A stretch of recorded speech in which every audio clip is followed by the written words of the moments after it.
the Reeves. Good morning. I am Muriel Bowser. I'm the mayor of Washington, D.C., and I'm here to provide a briefing to the media and the residents of the District of Columbia on district operations for this blizzard of 2016. Let me say that the storm has descended on the district as we thought it would. It started snowing about 1 p.m. on Friday. It snowed all the afternoon, evening, all night, and it continues to snow this morning. We have reports of up to 13 inches of snowfall in Washington, D.C., and we expect the second half of this storm through today to drop another up to 10 inches of snow. We also expect the winds to be the most significant today. Our message, and we need the public to listen, is to stay home and to stay off of the streets. That includes people who are attempting to drive, but it also includes people who are walking. Our plows and emergency vehicles cannot do their jobs with you on the streets. I will say from my own observation, driving through the streets, people walking down the street, in the middle of the street, in these conditions is very dangerous for our vehicle operators and very dangerous for you. The visibility is poor and you cannot be seen. There are too many people on the streets, both driving and walking. We need you to stay home. This is an emergency event, and we are very much still in our emergency response phase. Please stay home. We have reported our concerns about power outages, and I'm pleased to say that we have no reports of power out in Washington, D.C. at this time. We are also very grateful to all of the employees of the District of Columbia who have been working on 12-hour shifts, and we are into our third shift now. Our 911 operators, for example, last night answered 300 calls and everybody received a response. I want to turn now for the remainder of the briefing to our Director of Homeland Security and Emergency Management, Chris Geldhart, who will talk to you about the district's stages of response to this blizzard. Thank you, Madam Mayor. I am Chris Geldhart. I'm the Director of DC's Homeland Security and Emergency Management Agency, and I want to echo what the Mayor said. In this storm that we're in right now, we are very much still in the emergent phase. We haven't got to the response phase as we look at it from emergencies. We're in the emergent phase because the storm is still happening. We are still in that time frame when real bad things can happen.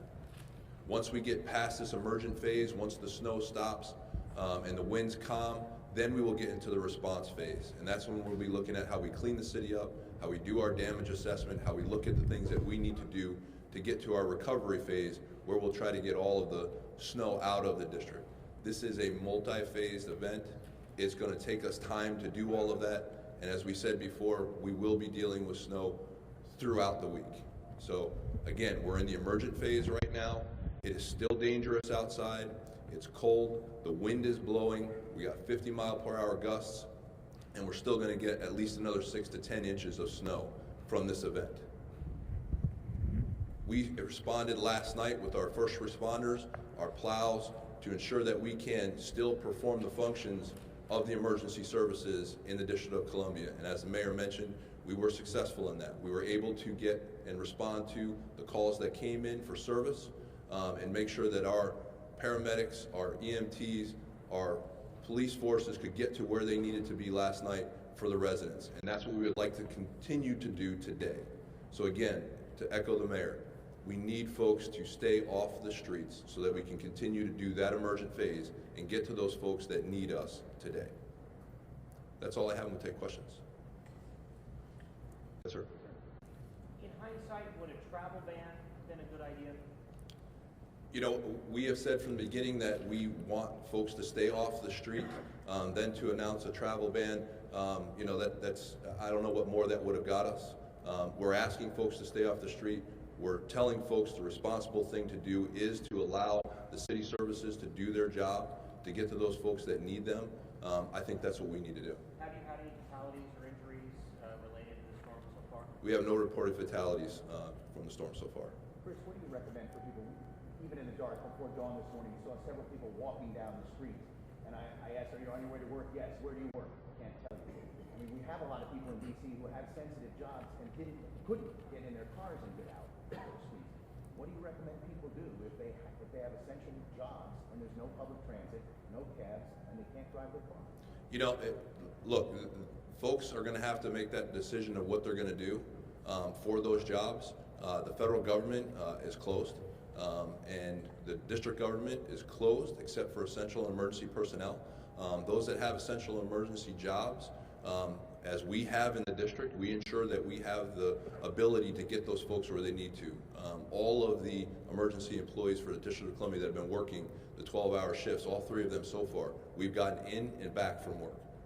I think that, you know, those organizations need to think about how they're moving their employees so they're not on our streets. Other questions? Can you confidently say someone who's having a heart attack on a side street where you can't drive an ambulance in? How do you get to those people? So the manner in which we do that, we've actually embedded our Humvees from the National Guard with our emergency services. We will bring the emergency services and the apparatus as close to there as we can. We'll utilize Humvees. The fire service also utilizes ATVs. And if we need to, as Chief Lanier said yesterday, we'll get out and we'll walk to them. Let me just add, I had the opportunity on my way in today to stop at 2 fire companies, 22 and 24, who are on Georgia Avenue. And they both have been on runs all night and through the morning. They do have access to the Humvees. They had not had to use them. They used our standard equipment. Mayor, you said there were 300 911 calls and that everyone was responding to. Does that mean you actually go out and all 300 cases? And were there any long delays or serious matters that were affected by the snow? Even if you eventually made it, were you held up? I don't know if we can speak to the specific response times, but we feel that all of the calls that we got were closed out successfully. I don't know if you have anything to add, Kareem? No delays. I would say nothing notable to report now. Mayor, do you have a sense of the timeline for digging out once the snow stops? I mean, do you think schools will be open on Monday? How long do you think it's going to be until the city is open? Well, let me emphasize what the director said, and actually I'm going to have him emphasize it. We're in an emergency response situation. We have a blizzard. We've seen half of it. The other half is yet to come, and we don't know how much more significant that's going to be in terms of wind.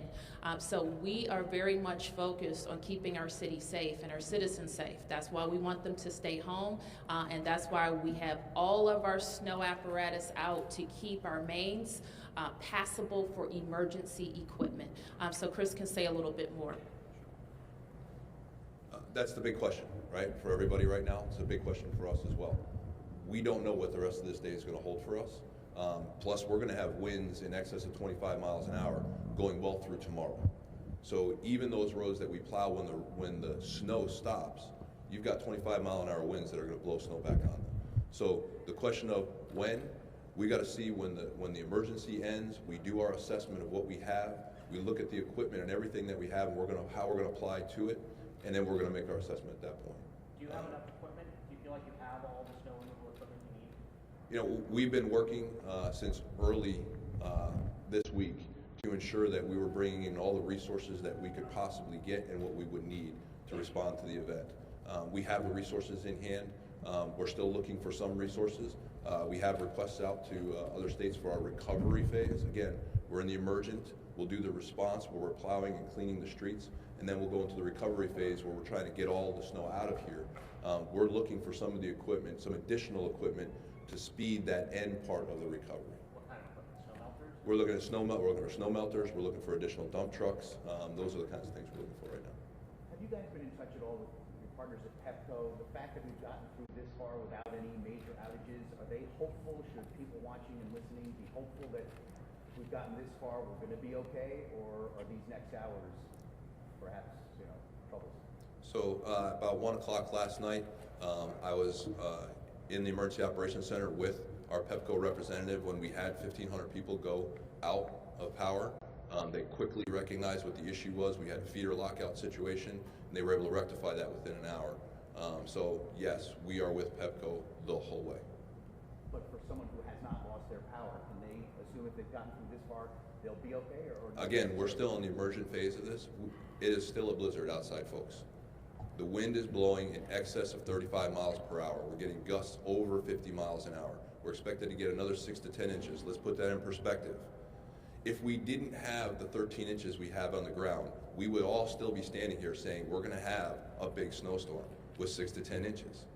And that's what we've got left in the storm with already over a foot of snow on the ground. So are we out of the woods? No. No, this is still very much a dangerous storm. Other questions? Any more?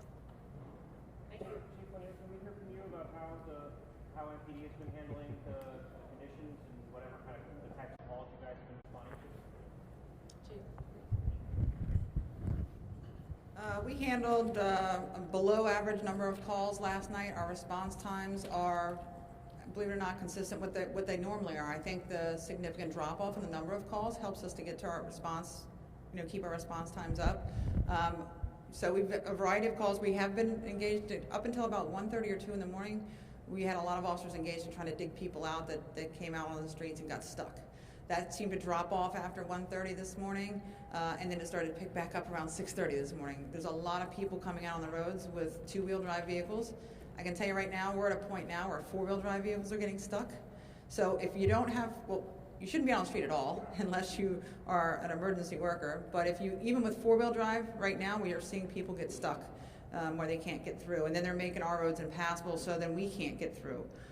We deployed 26 Humvees for responses last night. We have not had to use them to reach any call for service yet. I think the second part of the storm, we'll probably have to start relying on them a little bit more. But so far, officers have made good response times on all their calls. Yes, I know I had some questions earlier about a missing child. We have located him. He is safe. He went to a friend's home and they took a nap. And he is now awake and safe, and we've reunited him with his family. Thank you, everybody. We expect to make another regular briefing at 5 p.m. at this location. And before we do that, I want to acknowledge one of the members of our council of the District of Columbia who represents Ward 1 in Washington, D.C.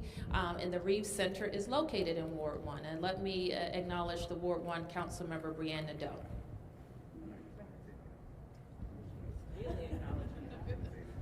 Thank you, Ms. Mayor, and thank you to your entire team. As you can see, we're holding down the fort here in Ward 1. And I cannot reiterate enough what we've been saying to our constituents here in Ward 1, which is stay somewhere, wherever you are, be safe, and let us do our work so that we can make sure that everybody who needs us urgently has access to the services that we're providing. So thank you so much to your team. Thank you. Thank you. Thank you, everybody.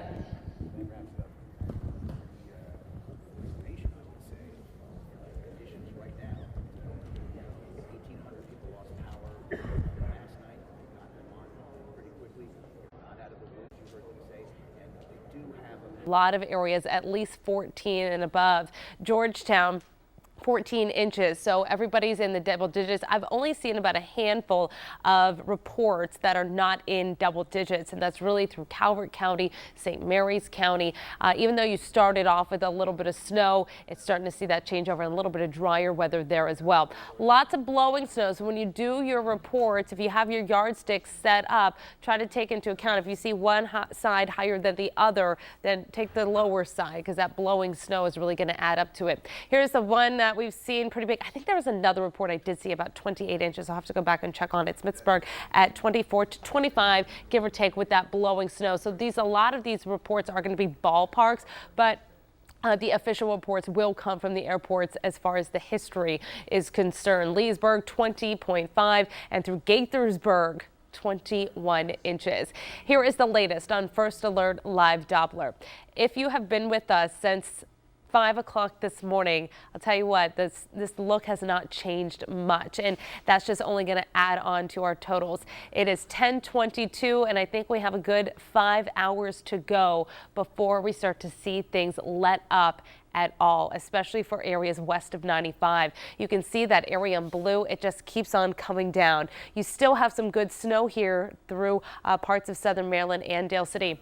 I got a call in from a lady in Dale City, and she said, you know, we have these big icicles here. So that's going to be a little dangerous, especially come Monday when the temperature starts to warm up, even a little bit tomorrow when the sun is out. Watch out for those icicles. You don't want to get plopped in the head with one of those. That's going to be pretty hurtful. All right, here's our low pressure system. It is still taking off. It's still really spinning around here, not moving much. Later on tonight is when this low pressure will pull away a little bit. That's when we get those northwesterly winds, but we're still going to pick up another inch or two as the storm exits our region. So we'll zoom in here, see where the higher snowfall amounts are occurring. Just some good snowfall. This is some pretty snow here from Dale City, Quantico, and down through Stafford, down through 7.